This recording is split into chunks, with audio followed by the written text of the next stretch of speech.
ですね、仕事の合間の休憩中なんですが、今日一日天気予報では天気がいいみたいなので、今日はこの GoPro のタイムラプス機能を使って雲の動きや夕日が沈むところ、できれば夜の星の撮影までちょっとチャレンジしてみたいと思います。それではお楽しみに。今ですね、雲の撮影に入りました。タイムラプスなんで三脚に立てて放置ですね。ここから1時間ぐらい撮影したいと思います。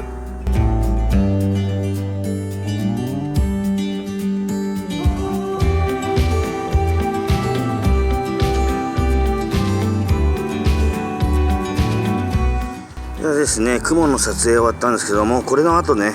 仕事に戻らなきゃいけないので、今度は夕日はタイムラプスの中でスケジュールキャプチャー、時間を設定して3時半からの撮影を設定しました。これだと3時半から勝手に撮影始まって2時間後にはスイッチが切れるように設定をしました。でこれをもう一度三脚に戻してセット完了。これでね、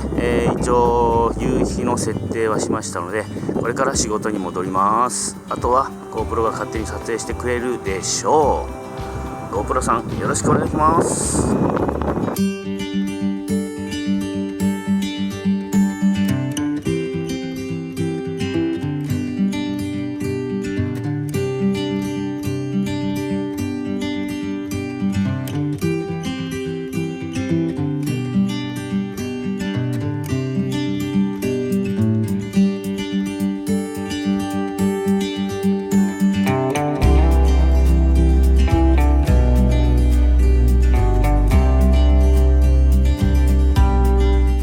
今ですね、仕事が終わってナイトラプスに変更して、